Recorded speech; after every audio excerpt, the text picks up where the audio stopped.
నేనొక పూల మొక్క కడ నిల్చి చివాలున కొమ్మ వంచి గోరానెడునంతలోన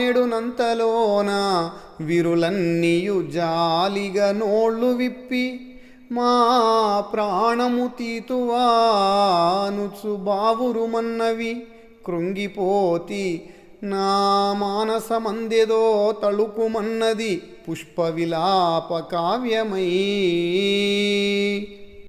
నేను ఒక పూల మొక్క వద్ద నిలబడి వేగంగా దాని కొమ్మను వంచి పూలు కోయడానికి గోరు ఆనించగానే ఆ పువ్వులన్నీ జాలిగా తమ నోళ్లు తెరిచి మా ప్రాణములు తీస్తావా అంటూ గట్టిగా ఏడ్చాయి. దానితో నేను కృంగిపోయాను. నా మనస్సులో ఆ బాధనే పుష్ప విలాపము అనే కావ్యముగా తళుక్కుమని పైకి వచ్చింది.